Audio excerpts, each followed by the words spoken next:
So I'm just going to get right into it. This is designed for coordinators, but it is perfectly appropriate to use this or just share it with your inspectors. So we all kind of have the same information.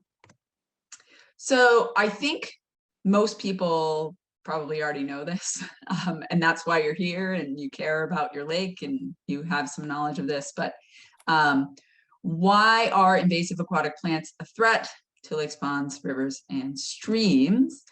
IAS, which is invasive aquatic species, have multiple reproductive strategies, so they grow really aggressively. Our natives are just used to being here and doing their own thing, and they have natural things in place to keep them in control. As we all know, they can destroy habitat, impede recreational uses. So we talk a lot about boating, lower property values, and change the ecosystems. And it's difficult to eradicate them. So we do have some lakes that have come off of our list over the years, which is, of course, a win. But once we discover it, especially if it's a big patch, it is hard and very expensive to get rid of it. So prevention, which is the CBI program, is really a really valuable thing to do. And everybody's going to get some handbooks for the slideshow. I put in there the where you will find this information in your CBI handbook. And I do have a PDF copy online on that page that Karen shared, but you'll also get some paper copies for your inspectors. And then this is a poster of the 11 most unwanted plants. So this is a list of invasive plants that are that the DEP has labeled as a problem, and it is illegal to transport, propagate, buy, sell any of these plants in the state of Maine. There's extra fines for that.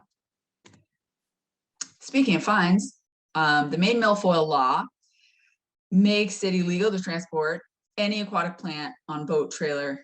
And this is important, the any being underlined, because you don't actually have to know what the invasive plants look like. And this is really important since a lot of boat inspectors are, they're teenagers or they're just everyday folks and they're not botany experts. So it really doesn't matter. I've had inspectors in the past that really want to know what all the plants are, and that's cool. It's great that people are interested, but it is not necessary for them to know what anything is. So fines up to $5,000 for introducing the 11 banned plants, which we do have some of those here already. And you can't possess, cultivate any of the 11 banned plants. And all motorized watercraft using inland waters must affix the current year sticker. So this is, everybody calls it the milfoil sticker, but it is actually the lake and river protection sticker, which is important distinction because we have more than just milfoil in Maine. So the $15 for residents, and that's gone up a couple years ago. It was 10. It was 10 for a long time, and it just went up to 15, and then 45 for non-residents, and that used to be $20 up until just a couple of years ago. So we have had a bit of an influx of money for the program based on those the sticker fee rising over the last couple of years. So where does the sticker money go to? And you do get this question from boaters. Why do I have to pay for this? The revenue goes into a dedicated state fund, and it is dedicated to the invasive plant program, invasive species program. So 80% goes to the Department of Environmental Protection, and they use it to fund our grants. So CBI grants along with plant control grants, and 20% goes to inland fisheries and wildlife. And that's primarily for enforcement. So Yeah, so basically they are the ones that give out the fines for not having the sticker. And yeah, and they do some education as well, but it's really for the warden service. All right. What makes a good inspection? Be courteous. It's in the name.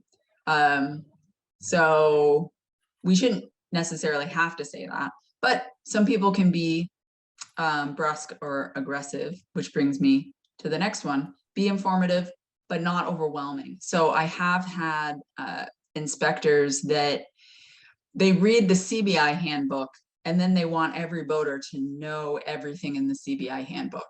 And that's really, it's awesome if boaters want to know more, if they have questions, that's excellent. But our primary goal, our need from the boater is to allow an inspection. Anything extra is great, but if they allow inspection, then we let them get on the water or get home. So we don't need to be volunteering a bunch of information. Thorough inspection. So you need to crouch down, especially to look at the trailer. Just the prop is not enough. The propeller, of course, picks up plants and they can get wrapped up in the propeller, but really the trailer can be a big source of plants because a lot of plants are picked up at the boat launch. And a lot of the infestations in Maine and in other states are at boat launches because that's where the boats launch. So, and often the prop will just kind of be cleaned off by the time they get to the ramp. So it is important to look at everything. Ask if you can look inside the boat. Did they drop an anchor? Fishing gear can pick up plants as well. So kind of work out with the boater, what are they up to? What did they do on the water today? Because that can help determine where your inspection is going to go. Is the drain plug pulled? I'll talk about this a little bit later. And many of you know that we do have some invasive animals that we are trying to prevent from coming into Maine, and draining any standing water from your boat is one way to prevent their spread. If a boat doesn't have a sticker or this year's sticker, you can tell boaters about the penalty and where to get stickers locally. And I did in the handbook, I have a QR code that people can scan with their phones and it takes them directly to the IF&W store to buy that sticker. We are not enforcement again, and we can't be really aggressive with people about buying the sticker, but the wardens are out there, and that sticker, it's an easy fee to give because it's either there or it's not. So that's a $500 fine, and that varies, but it's up to $500 for that. And if a boater refuses inspection, politely ask them to do it and then step aside.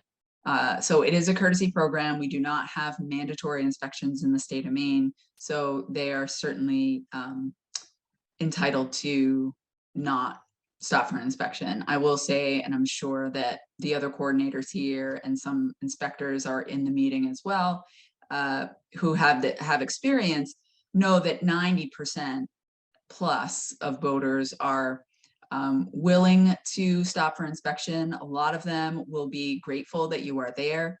So I have found that boaters, really very rarely do I have a boater refusing inspection. So, and those are pages 3 through 9. And here we have an inspector from 2020. I don't know if you could tell, but and I'm going to talk about the phone app for collecting data soon, but that's what he's up to. So this will be in the handbook as well, talking about the number of inspections. And I did do a history of the CBI program presentation last year, a couple of years ago, and that's available on that page that Karen shared a little bit earlier. But this was part of that is talking about the increase, and there's a jump from 2003 to 2004, and that's when the grant program started. So that's when funds were made available to organizations to do inspections. And as that happened, just kind of the program grew and grew. So as more people were becoming aware of the program, they were like, well, I want that protection for my lake as well. And it just kind of grew organically. And then the other fun number is 2020. Again, anybody that was on the water in 2020 knows that there were a lot more boats. So we had a lot more inspections. It was an exhausting year. And then last year we were kind of back to quote unquote normal levels of boat activity. And we'll see what happens this year. So clean, drain, dry.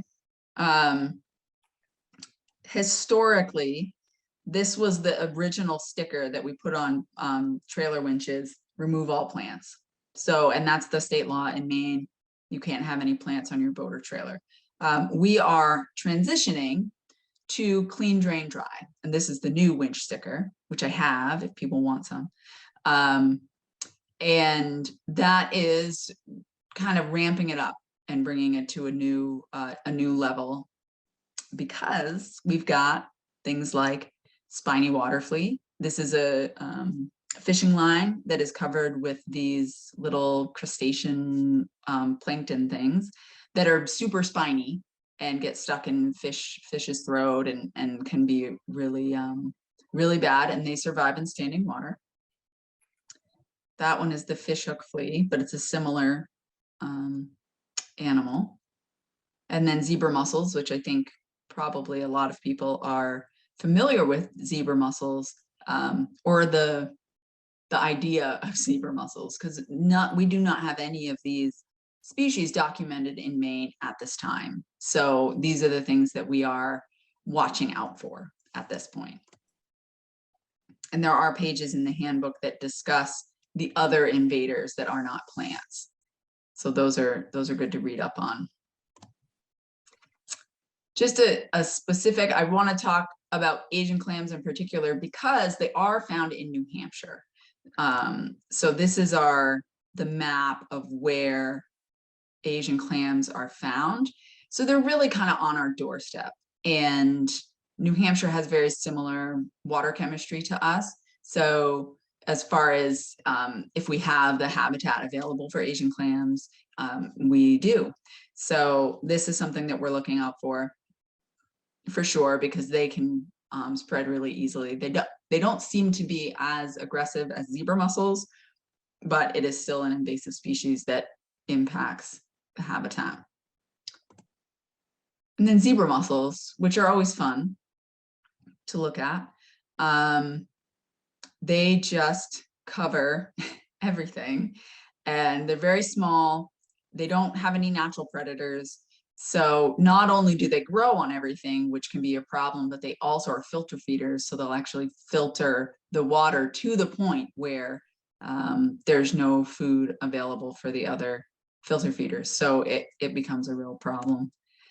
And not quite here, which is good. Really, it kind of spreads out from the Great Lakes, but they are in Lake Champlain in Vermont, which is a very popular place. We definitely have boaters coming from Lake Champlain coming into Maine. So this is where that draining becomes really important, is making sure that people aren't bringing standing water from these other lakes into our lakes. And these are zebra mussel veligers, which are the baby stages for these mussels, and they are tiny and clear. So even if you have standing water in your boat, you're not going to look at it and say, oh, there's baby zebra mussels in there, because you won't be able to see them. Sometimes the zebra mussels, if your boat is in the water for long enough, they'll start growing on your boat or on your propeller. You'll be able to see it. But for the most part, our worry is that standing water. And this was kind of a big kind of wake-up call for me, and Karen might be able to correct me if I'm wrong. I believe this was in 2018 on Pennsawassie Lake, also known as Norway Lake. An inspector was had a boat coming in from the St. Lawrence River, and it was early in the season. It might have been Memorial Day weekend even, and found this Eurasian milfoil is what this is on their propeller or trailer somewhere. And so they took it off and they were like, oh, that's, that's a suspicious plant. And then Karen found this zebra mussel growing on the Eurasian milfoil.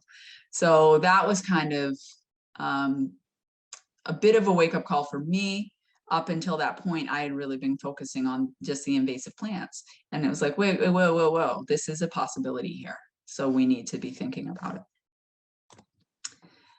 So when we say clean, drain, dry, this is a national campaign. A lot of other states are using this verbiage as part of their prevention programs. So we're certainly have adopted that in Maine and are continuing to get that messaging out. So clean is cleaning all plants, animals, and mud that are visually there from your boat. Drain is draining plugs and making sure that there's no standing water. So ballast tanks, live wells, also bait buckets. I mean, just water that you have in a bucket on your boat. Just make sure none of it goes to another one.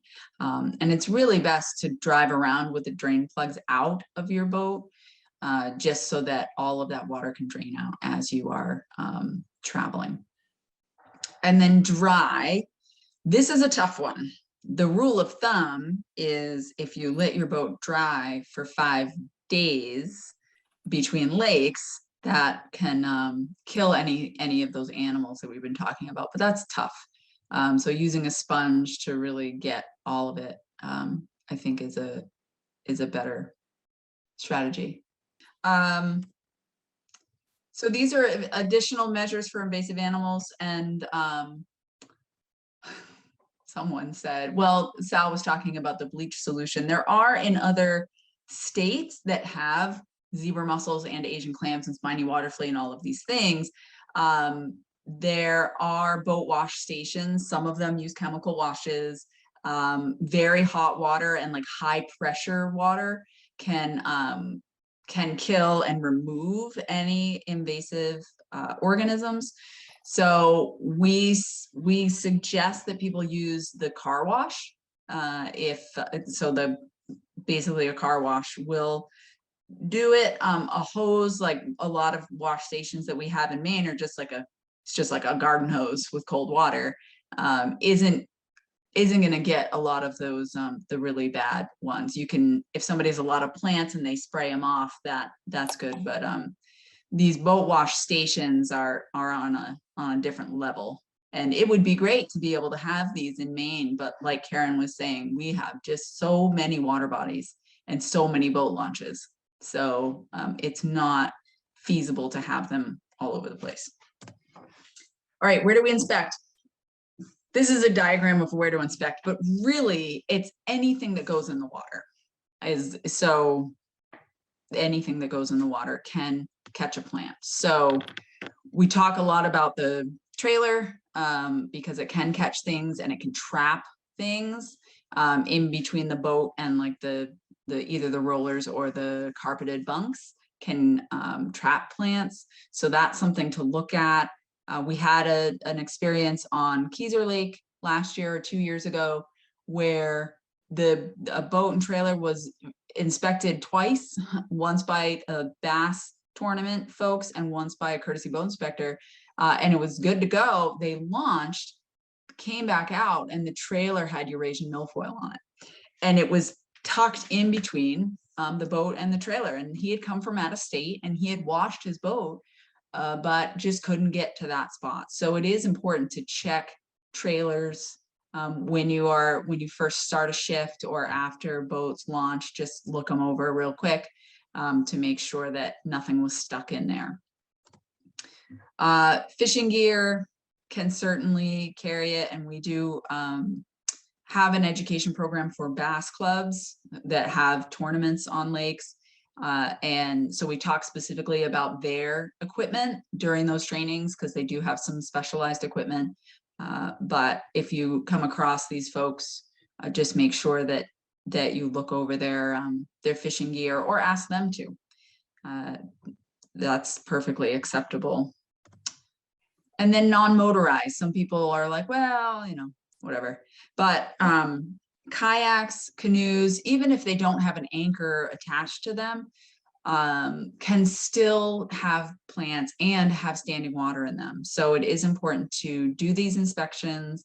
It's also an opportunity for education. Every inspection is an opportunity to educate a boater. So it is important to inspect any boat. The kayaks and canoes and paddle boards do not have to have a lake and river protection sticker. It's only for motorized vessels. So for those of you that have been doing this, in 2020, I made a very quick kind of, I call it a down and dirty inspection video, to reflect the limitations, the restrictions during 2020 when everybody was wearing a mask. So this year I cut it up a little bit. So anyway, I'll just play it. This is something you can share with your inspectors. Just make it very clear, because I'm wearing a mask in this video, just make it very clear that is no longer a requirement for the state. So don't make anybody wear a mask. They might quit, actually, so just don't. This is a modified version of the 2020 CBI training video. Yes. Some things have changed, like mask wearing and handing materials to the boater, but the inspection process is the same.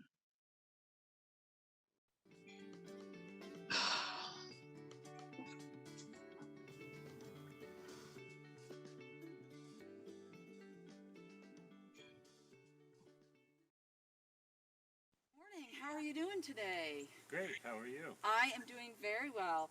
I was hoping to do an inspection of your boat and trailer for aquatic plants. I'm in a hurry. Can it be quick? It can be really quick, just a few minutes. That's fine then. Great. I'm going to start at the front of the boat, and if you could just come back here and pull the plug to drain any standing water, that would be great. Okay. Invasive animals, such as zebra mussels, can survive in standing water, so always encourage the boater to pull any drain plugs. What was the last lake you were on? I went fishing on Lake Arrowhead last week. All right, thank you. I'm going to try and touch the boat as little as possible, so if you could check your anchor and fishing gear, that would be great. Okay. Thank you.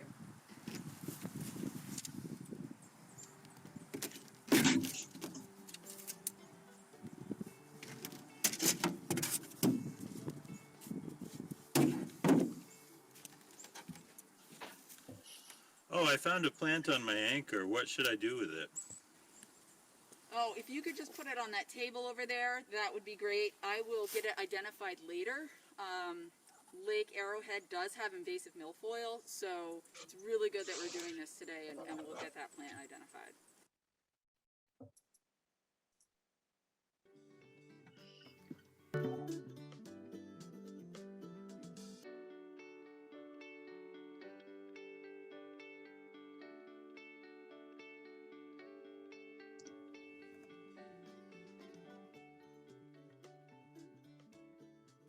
Remember that any part of the boat or trailer that goes in the water can catch plants, so make sure you visually inspect all parts of the trailer, including the carpeted bunks, wheel wells, and license plate. Leave the inside of the boat to the boater, but make sure you do a thorough inspection of the motor and propeller. I found a plant in your propeller. Do you mind if I just remove that? No, that's fine. Go ahead.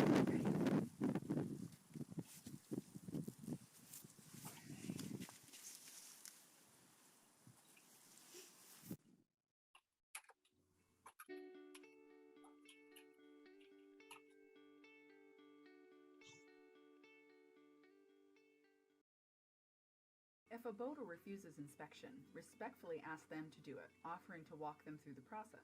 You can also offer them an Infested Lakes brochure for more information. The winch stickers are designed to go on the trailer and remind boaters to clean, drain, and dry their boats when an inspector is not at the launch site to help.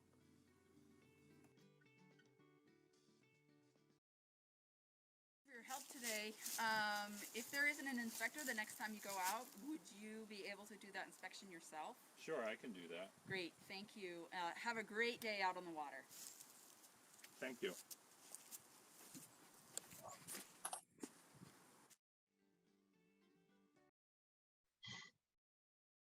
After the boater has left, gather any plant fragments into a sample bag to submit for identification later.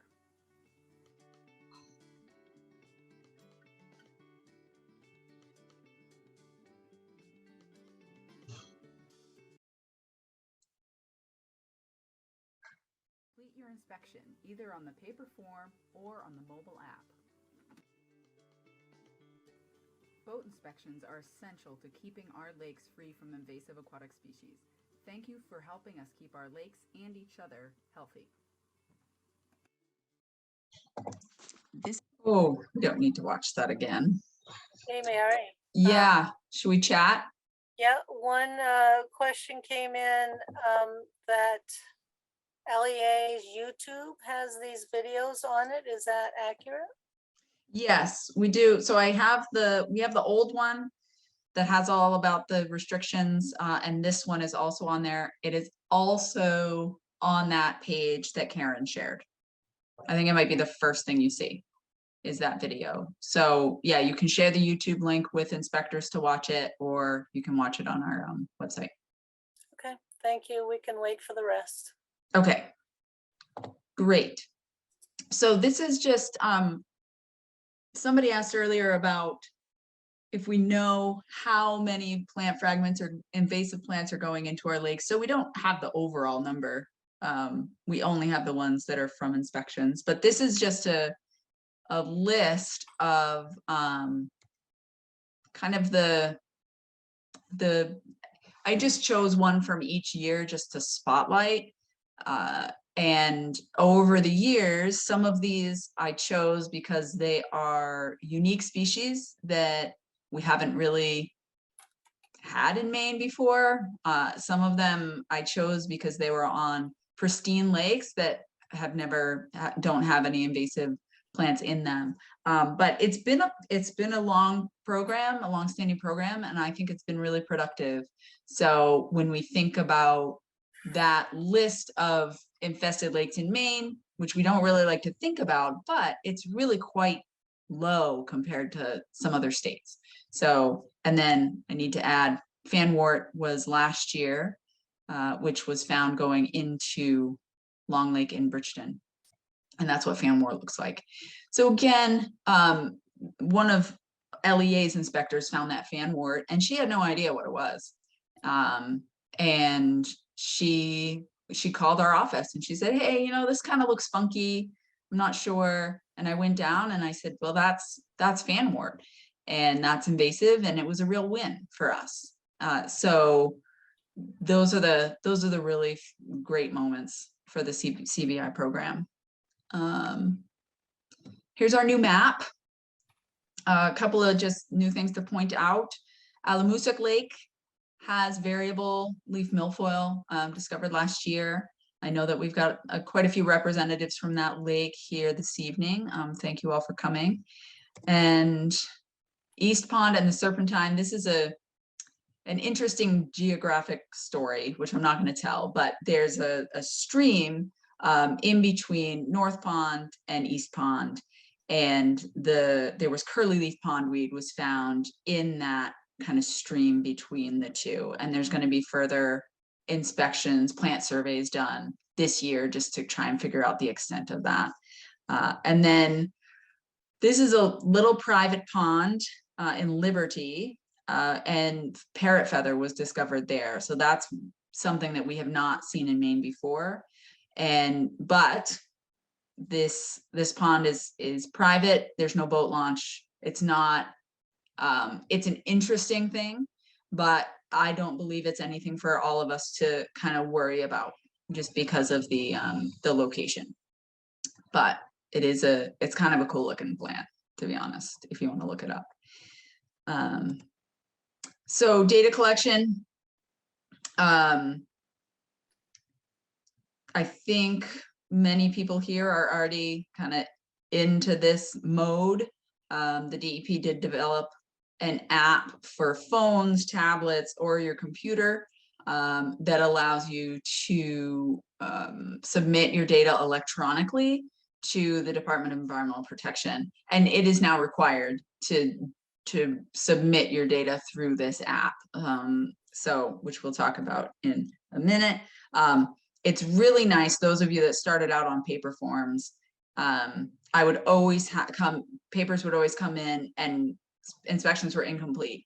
So there were questions that the inspector just didn't answer. Handwriting became really abysmal. And the data is available online almost immediately. So you can actually go on and see what your inspectors are up to. So this is what the app looks like. And there is a training for this coming up.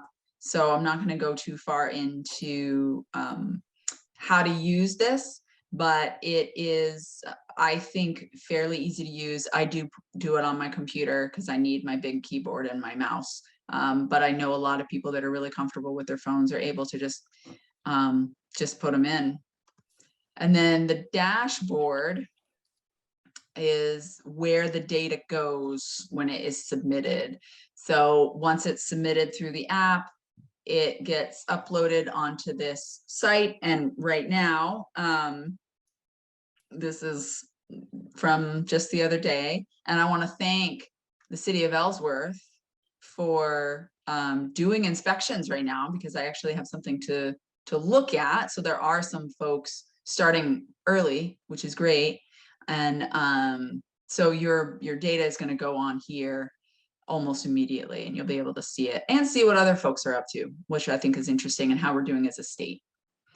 And then that app training, which I'll probably mention again at the end, and I will send out a link to sign up for that, is Tuesday, May 17th, 5:30 to 6:30. So even if you've used it before and you want a refresher, that's fine. Or if you're new to the program and are like, what are you talking about? This is a great opportunity for you. I have also put a PDF of the instructions for downloading and using the app on that page that Karen shared. So you can look at that and play around with it, and then go to the app training if you have any questions. It's going to be a really great resource, and that's Karen and Becky Schaffner, who developed the app, are going to be doing that. So here is the inspection form, and what I do is I fill out I actually have a paper form at the launch with me, and I write everything on that, and then I take it home and I either put it into my phone or do it on my computer. I am just more comfortable that way. I know that there are some folks that are fine with just putting it right into the app, but I like to have the full form, and the information needed is the same. So it's, I mean, you're not going to be missing anything if you use one instead of the other. So this is what that looks like. Inspector writes down or types in the bow number for the boat, the current year sticker, that's a yes or no, and then NM means non-motorized. So again, like I said, we do inspect canoes and kayaks, paddleboards, sailboats, others. And so that's a pretty easy question. If you circle no on the current year sticker, that is an opportunity to educate the boater about the sticker. Just mention it. Some people don't know what you're talking about. Those are the out-of-staters that aren't registering their boats in Maine.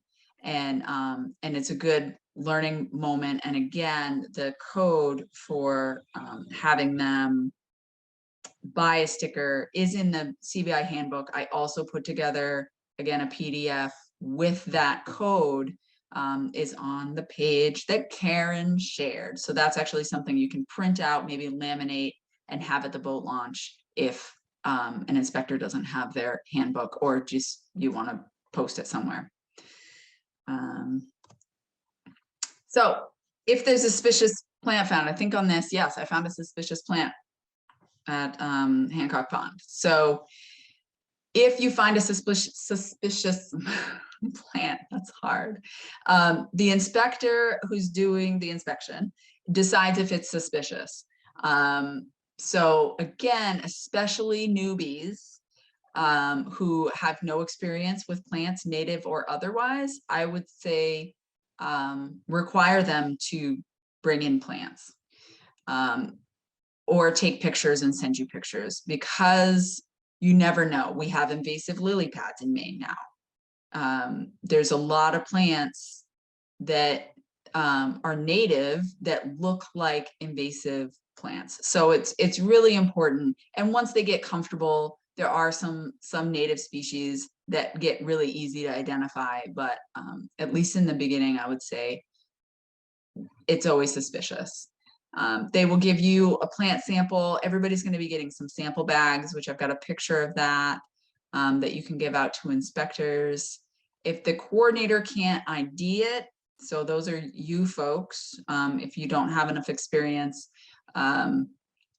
eliminating an invasive species, then you send a photo to the Lake Stewards of Maine, which I'll give you the instructions on that. And those are also on the page that Karen sent.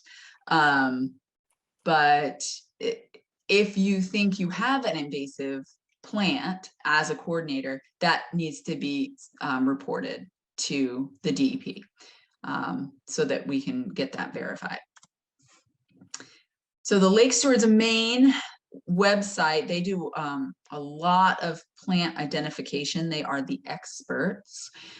So on their web page, there's all kinds of drop downs, but under monitoring, there's a place to report suspicious aquatic species.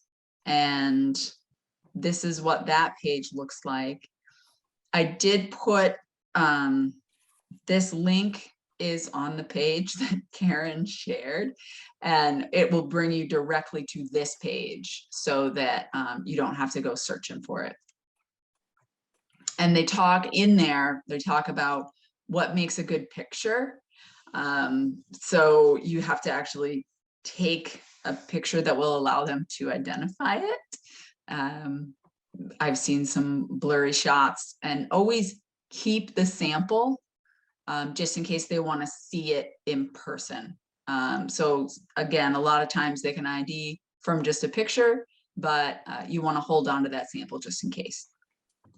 Mary, we should also mention that page 7 of your handbook goes into detail about how to report a suspicious plant. Oh yes, I have that here. It's right there. So this is the what the submission form looks like. It's a lot of information, but it is mostly stuff that you will have off of the plant sample bag. So this is just an example. This is what you all will be getting. So the inspector will fill this out when they collect the sample, so that you have all that information. That is the suspicious plant section. Also in the handbook, I love QR codes, and apparently they are not hip anymore. I think they were hip for like a minute. People use them a lot, but I think they're very convenient. So I think on your iPhone, you can take a picture of a QR code and it will bring you to the website. I have a barcode reader that I downloaded, but you can just scan that and it will bring you right to that submission form. So it's kind of nice, so you don't have to go searching for it. And this, I just have some pictures of CBIs that I appreciate. Those of you that have been doing it for quite some time will remember the white shirts back in the day. And then we've always had yellow shirts as long as I've been doing it, which was a while. But here they are. This is the cover of the 2022 handbook that you all will be receiving. And that's the woman who found the fanwort on Long Lake. And some of you ordered inspector on duty signs. Those orders have been placed, so I'm not actually able to order more inspector on duty signs. So if folks want them that didn't order them, we can talk, but I can't mail them either. And so for those of you that did place supplies orders, and I just sent out a revised version of that today, so check your email. If you want to order supplies, we need those orders by Friday morning. And I'll be sending out a little survey soon so you can choose where and when you want to pick up those supplies. It's either going to be next week or the week after. So that's it.